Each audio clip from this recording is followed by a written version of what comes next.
the Right Honorable Deputy Prime Minister, ministers, members of the UN system. This is a very good conference, but you selected a spokesperson who may bring you some bad luck. This is a man called Odongoto. Where is he? You tell them what your name means, Odongoto, in our language.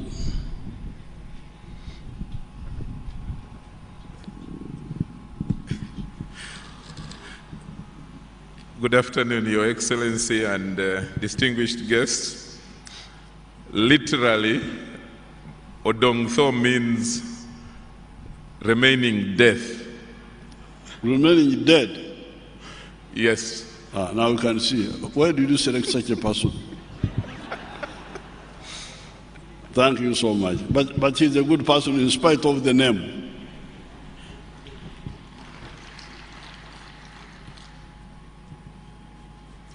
You see, most of our names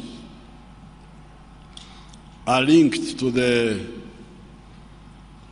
events, the what, like this one here, from our Luo languages, would mean that maybe he was born after the children who were before him have died or something. There must be something unlucky about him, but he's now lucky.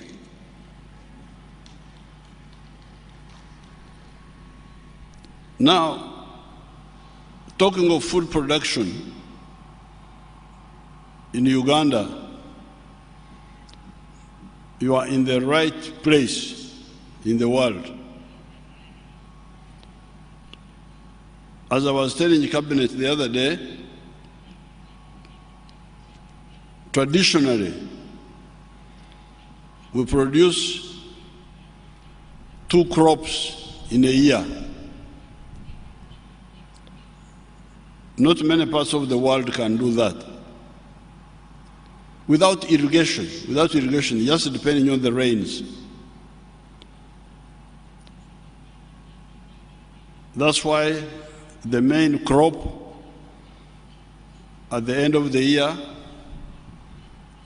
is called, in January, is called Omwaka, the main crop. The smaller crop, harvested in June, is called Obujegashe in one of the languages. So traditionally, we always have food here. But in the past, food was mainly for eating, for home consumption. But with the opening of the world, we become aware that you can have food for home consumption, but also food for commerce, for trading, for selling. Traditionally, I was trying to remember the foods, our traditional foods. I think I came up with a list of something like 19 foods, indigenous, and I didn't exhaust them. The list included bananas, millet,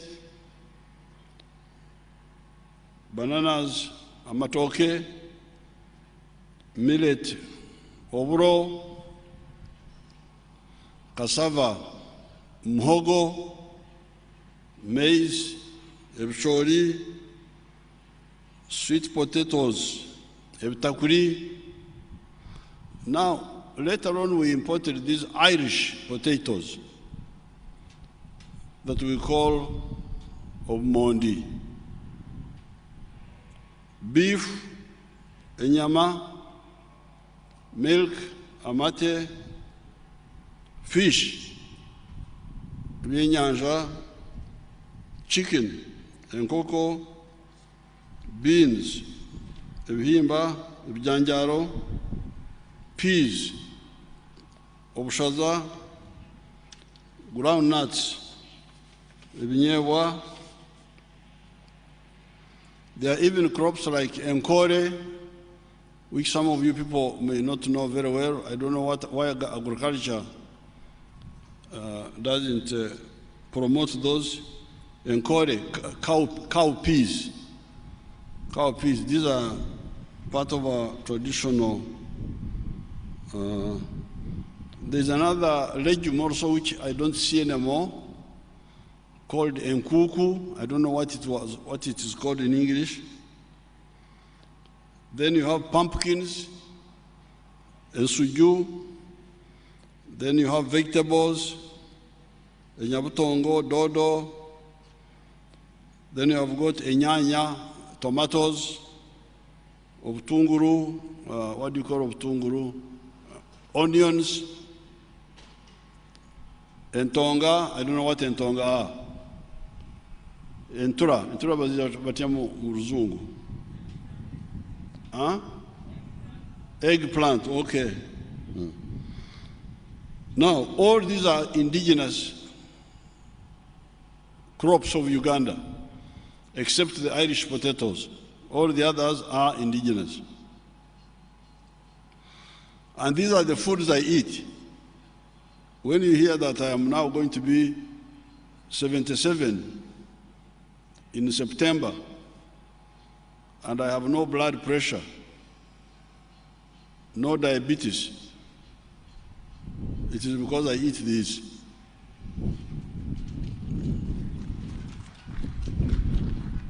Unfortunately, you people, you like to eat European and Indian foods. Those are your issues. But even those European and Indian foods, we have adopted, some of our people have adopted them, not me. I've never grown rice in my life. No. But some of our people grow those foreign foods like wheat. Wheat is grown here also. Rice is grown. Pigs, these pigs are imported. Our indigenous pigs were in the bush. They were not in the homes. Some people would hunt them, but they were not part of the livestock. So therefore, really, Uganda should have no problem at all with food. When you hear that there is a problem, which is because of lack of sensitization, lack of knowing what to do. Food here grows very easily.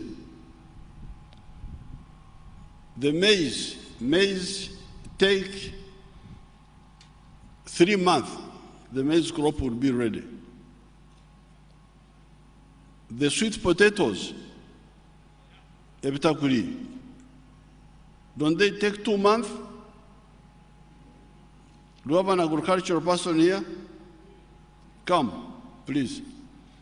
Agriculture, not just the one who is qualified. I don't want the one who are just talking about agriculture.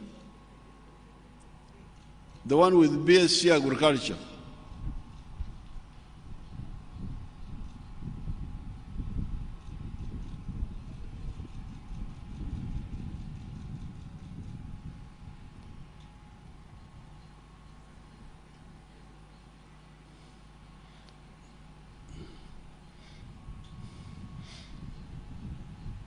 Who are you? Thank you, His Excellency. I'm called Grace Bwenje Bunamche. from National Planning Authority. Bunanuche, Yes. that's a good name. Bunanuche means you are satisfied. Okunanuka.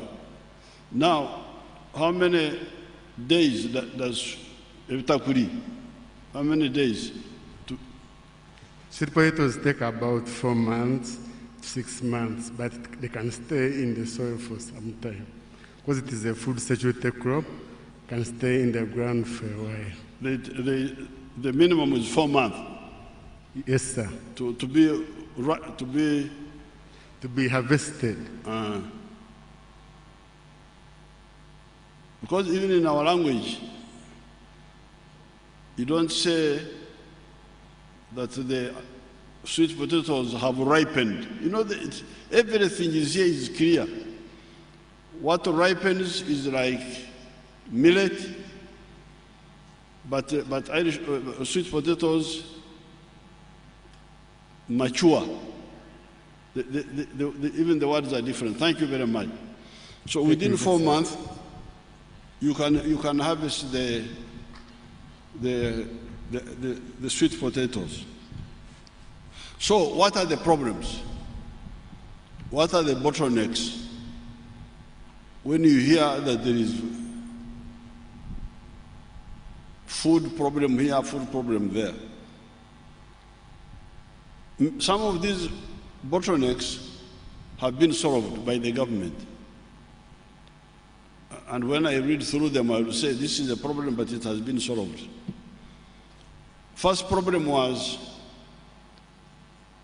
good seeds. But that one, the government has solved. We have got very many research institutions for all major crops, where the research institutions have developed for us the good seeds.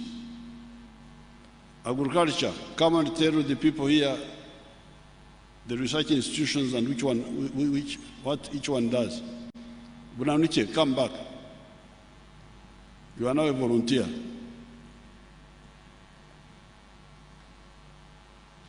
I remember them in my head, but I don't want to overwork when these people are here. So you tell them the research institutions and which seeds they prepare for us. Thank you, His Excellency. We have the National Agricultural Research Organization with its agencies. No, tell us the centers, not the bureaucracy. We have Kawanda. Kawanda naturally now has research laboratories and also has a soil testing center. But we have Namuronge. Please, go slowly. You know, that's why you cannot teach people. What seeds does Kawanda prepare for us? Kawanda now has banana. It was left with the banana research program. So it has, you can get the good variety of suckers. So Kawanda specializes in bananas. How about the maize? Maize, you'll find it in the National Agricultural Crop Resources Institute in Namuronge. You'll find there maize. So go one by one. Kawanda, bananas. What else? We'll find maize in Namuronge. That is the National Crops Resources Research Never mind the names, but the place and the seeds. Okay, Namuronge, we will get maize. We will also get beans. You also find high-quality cassava cuttings. And then we have also transferred the animal center to Namuronge. So Namuronge is also involved in some animal research. And groundnuts are still in Serere. Go on, do. And soybean, Makerere is highly involved, especially in Kabanyoro. Makerere University Research Kabanyoro has very good soybean. And then, what else? Chituza. Chituza is very good in coffee. You'll find good high quality coffee, resistant to the wilt that kills coffee. Karengere. Karengere has very good Irish potatoes.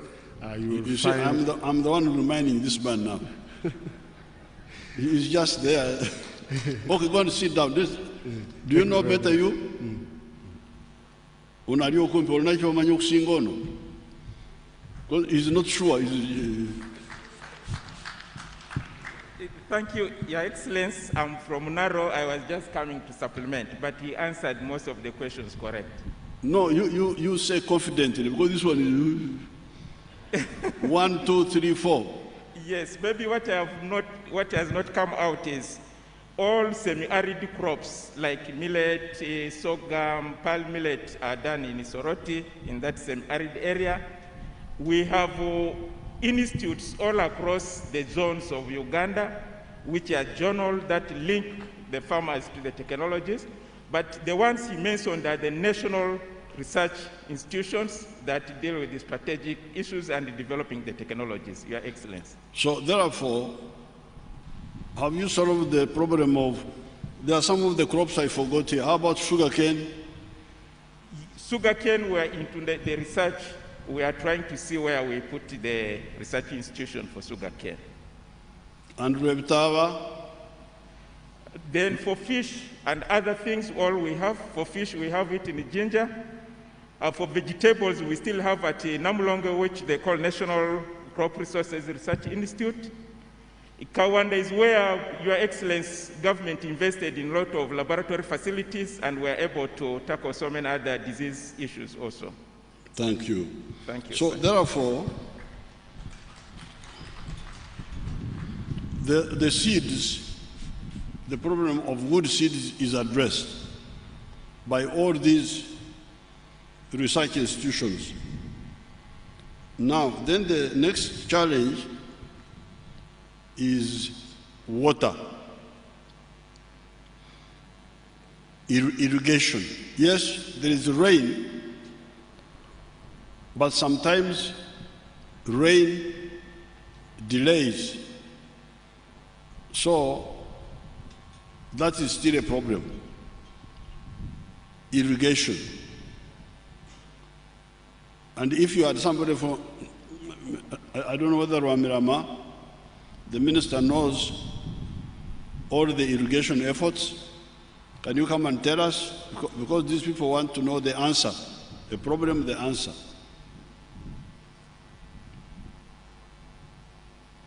Because once you finish with the seeds, then the next problem is the water for crops.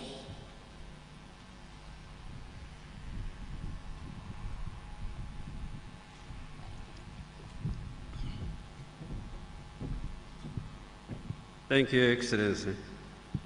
First of all, with water, is that you helped us to acquire units to excavate water for the farmers for irrigation, to make sure that they cover areas of drought.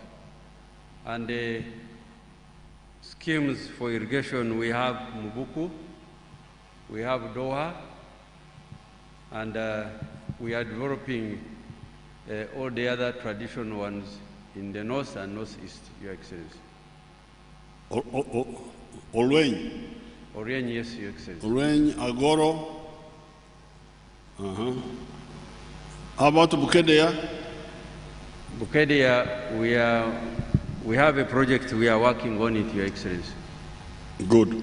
So, thank you. So the minister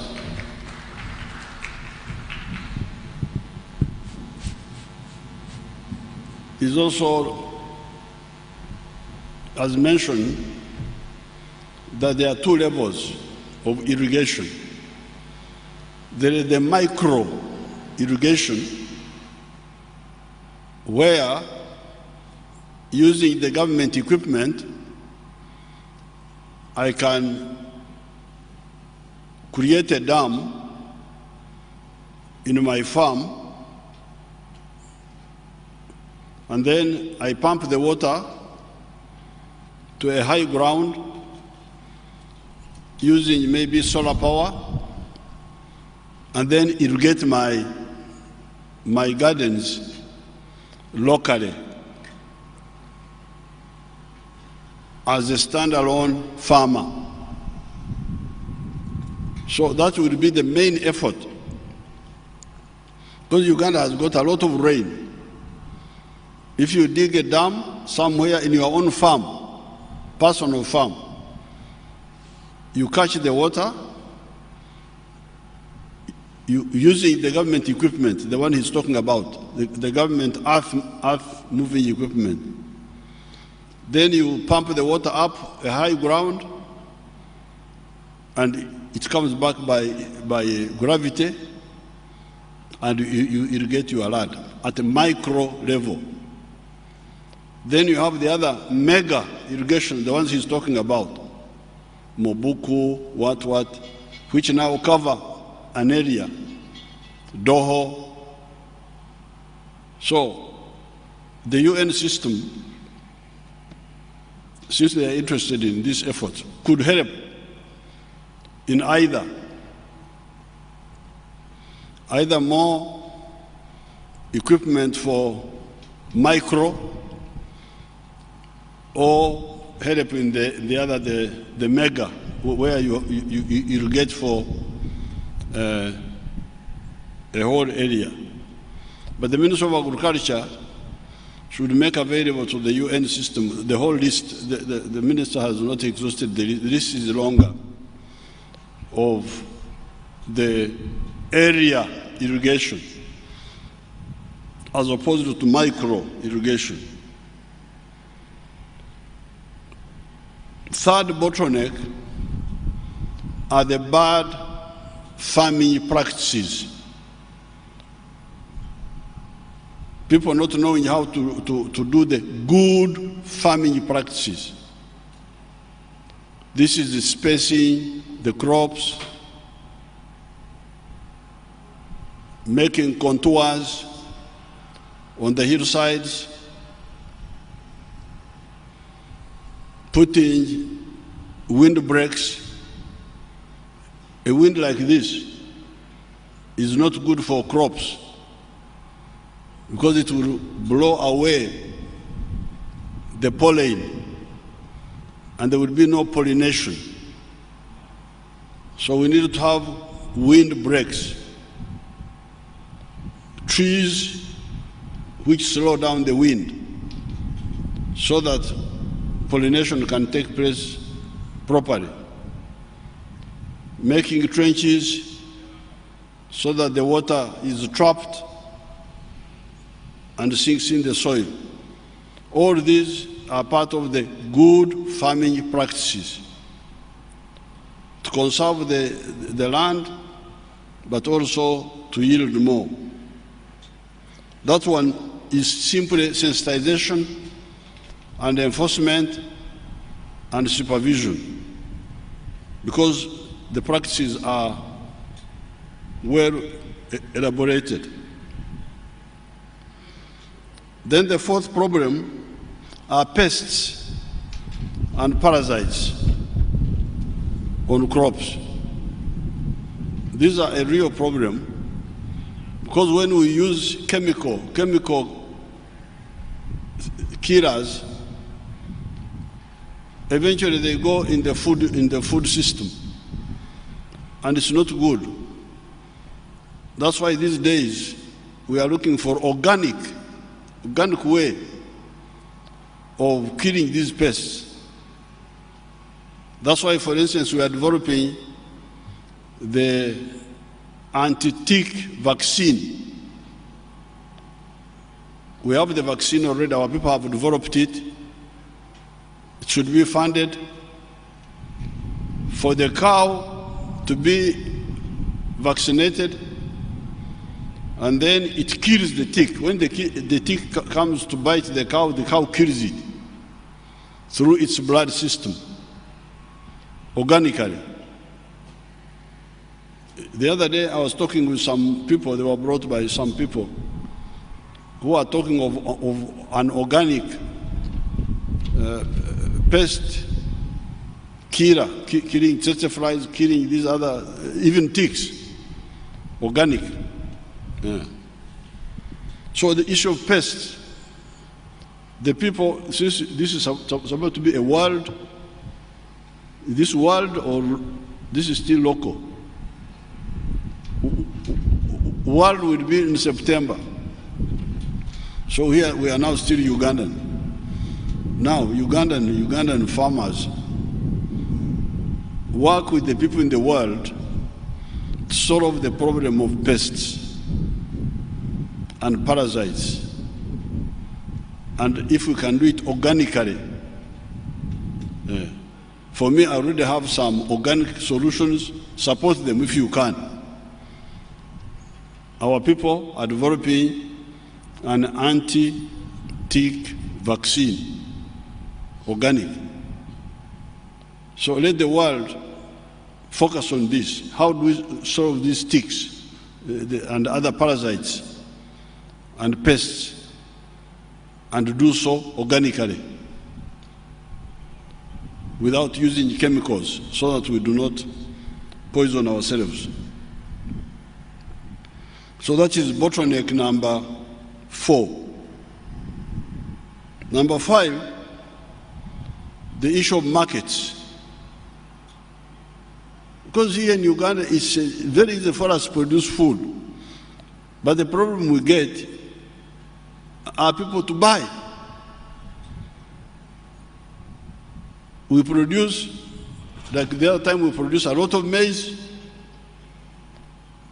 We produced 5 million tons, but the Ugandans were eating only 1 million tons. So we had a surplus of 4 million tons. And people went into debts, into what? And I think some of them have fallen out. They are no longer interested in maize because there was no market. So persuading the people in Africa to understand the issue of one African market without borders is very, very important. So that I see our people here buying a banana known as gonja from Congo. Gonja is a certain type of banana. But I've seen many of my mobilizers going to buy gonja from Congo. The other bananas are here, the other types, but there is this one which is from Congo.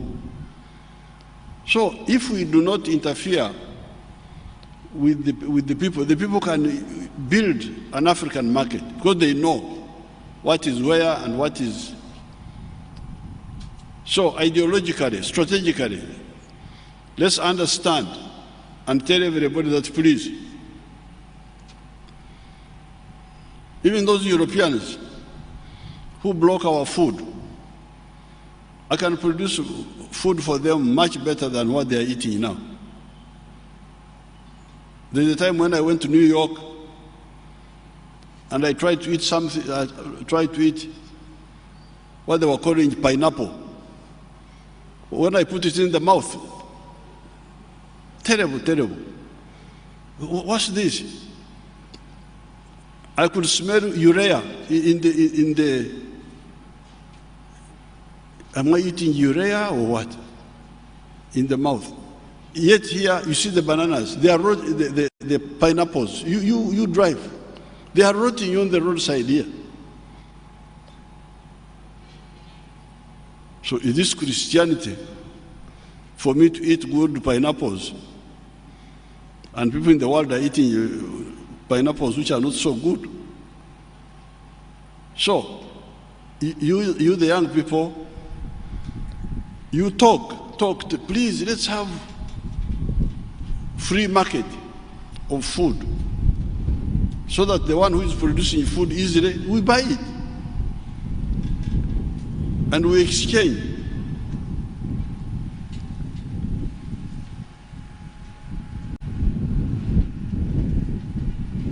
Then, of course, In the past, we had the problem of bad roads. Like in Bundubujo. Bundubujo is a part of Uganda which had no road linking it to the rest of Uganda. And yet they are big producers of cocoa, of even rice, those who eat rice. Fortunately, now we have the road there. We have put them there.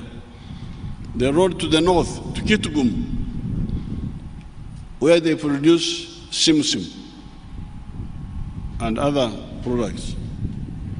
So that one is being addressed, the issue of roads. But later on, we must address the issue of the railway to the sea. This is because the distance is long,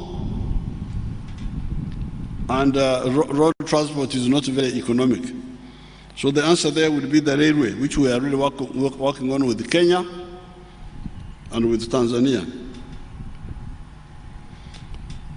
Then you have the post-harvest losses. Post-harvest losses. Those are caused by well-known factors which we should handle. First of all, the way you harvest, where you keep, where you dry, where you store, and that's how the fungus comes in, or humbo, and you get aflatoxins. That stage. Then some of the crops cannot get to the market unless you process them. Because if you don't process them, they will rot and you lose them. So value addition, processing, is part of ensuring the food security, processing. Everything that is not eaten fresh must be processed. That is our strategy. Like these pineapples, if you see them along those roads to Entebbe, being pushed on the wheelbarrows, a lot of pineapples. Very, very, very sweet.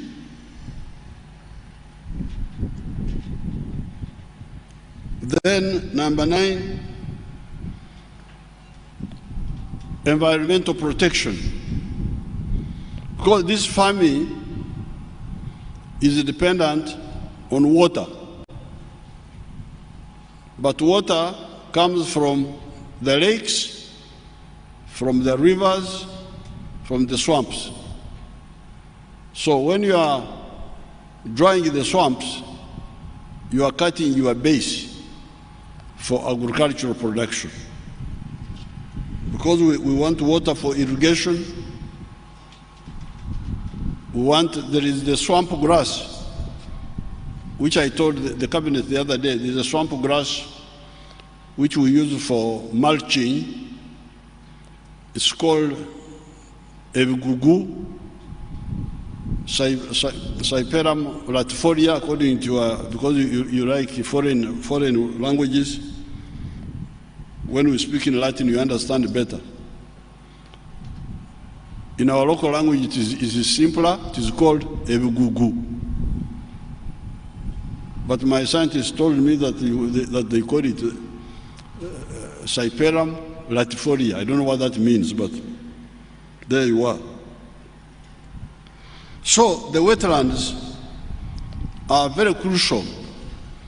The water bodies are very crucial for the farming systems.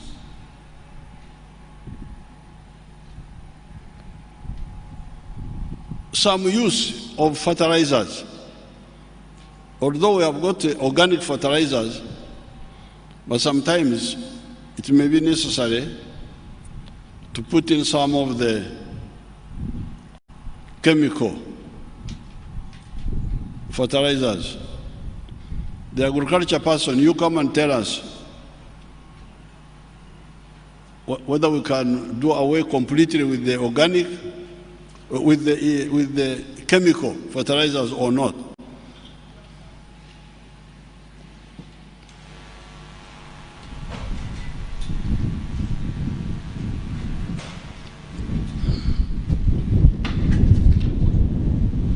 His Excellency, thank you.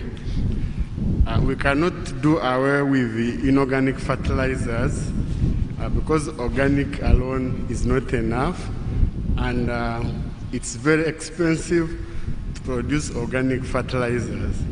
So therefore we need some inorganic, like NPK and urea and others. But urea is there.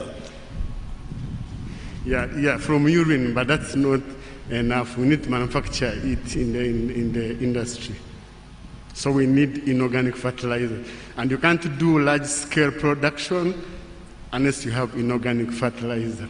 So if you have a farm of about 20 acres and above, you can't talk about organic fertilizers. Okay. So you hear now, we need both organic and inorganic fertilizers. Then, in the case of Uganda, our guests here need to know one of our problems, which has been created by poor leadership. This is the problem of land fragmentation. Land fragmentation. When the head of the family dies, the land is fragmented in smaller and smaller pieces for inheritance. This means that at some stage, you can no longer economically produce some of the crops. Because some of the crops, like maize, for instance, even sugarcane, only make sense when you produce them on a big scale. So land fragmentation is another bottleneck. Then number 12, storage. Storage. So those are the bottlenecks that I could identify, but you can identify all the others. Then finally, there is the facilitating infrastructure. That one I have already touched on. I've already touched on the roads. I've touched on the railway. But you need to add on electricity, because to process you need electricity. You need to add on water for irrigation. You need to add on telephones. Telephones make communication easy. Farmers can do business on telephone. Water for production. Some of these have been addressed. The telephones are no longer a problem. The roads are no longer a problem. Electricity is improving. What is still the main problem is the railway and more water for production. So with this, Uganda can feed many people in the world. It's very easy for us to grow food. We are here on a high plateau on the African continent.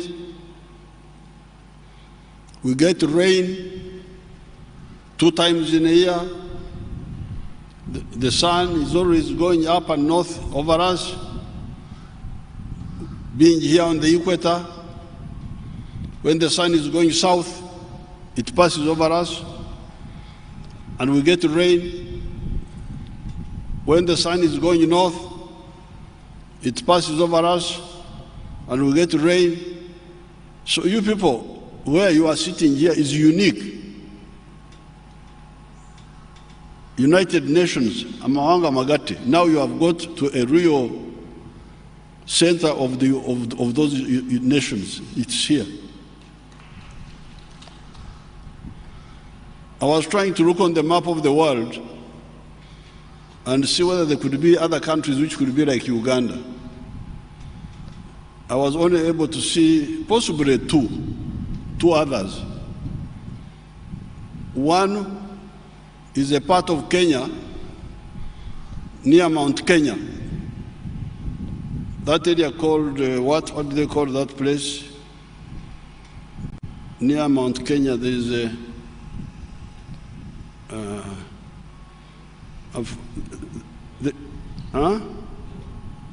they have got an airport there.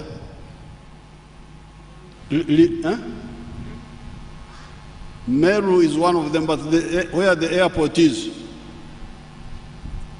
Kuna Mkenya hapa? Hakuna Mkenya? Oh. There is an Air Force base there, near Mount Kenya. That place is like Uganda, that place. Because that's where the equator passes, and it is also high. Because Uganda has two advantages. First of all, we are right on the equator, and then we have a high altitude. It's not easy to get those combinations. The only other place which could be like Uganda on the map, I've never been there, there's a place called Equitable in South America. I suspect it could be like Uganda. Right on the equator, with a high altitude. That's a combination that is not, because when you go from Uganda, you go to the Congo. Much of the Congo is on the equator, but lowland. Lowland, very humid, very hot. The Amazon in South America, on the equator, lowland, but very humid because it is lowland. Then from there, the equator goes in the ocean, no land, except it gets to the Philippines. And the Philippines is also very, very hot because it is lowland. So really in food production, United Nations, you tell your headquarters that the Center for Food Production is here. So work with these Ugandans and we deal with these bottlenecks and we can produce, I can tell you, we can produce food which would feed very many people. I'll give you an example. These bananas you are talking about, these farmers of ours here have been harvesting 5.3 metric tons per hectare of bananas per year. But in the government research center in Bushenyi, they are now producing 53 metric tons per hectare, from 5 tons to 53 tons. You can imagine, more than 10 times. And somebody told me that in Brazil, they have gone up to 80 tons per hectare. So you can imagine the potential. This production we are talking about, we can multiply by 10 times if we do things right. So this is my information to the Ugandans, which I think you can also capture, and you inform the rest of the world who, if they want, can work with us to maximize the food production capacity in Uganda so that we solve the problem of the human race together. I was watching people in different parts of the world rioting for food. This was last year or 2 years ago. People were writing for food. Here we are throwing food away. This is not logical. I thank you and I wish you good luck.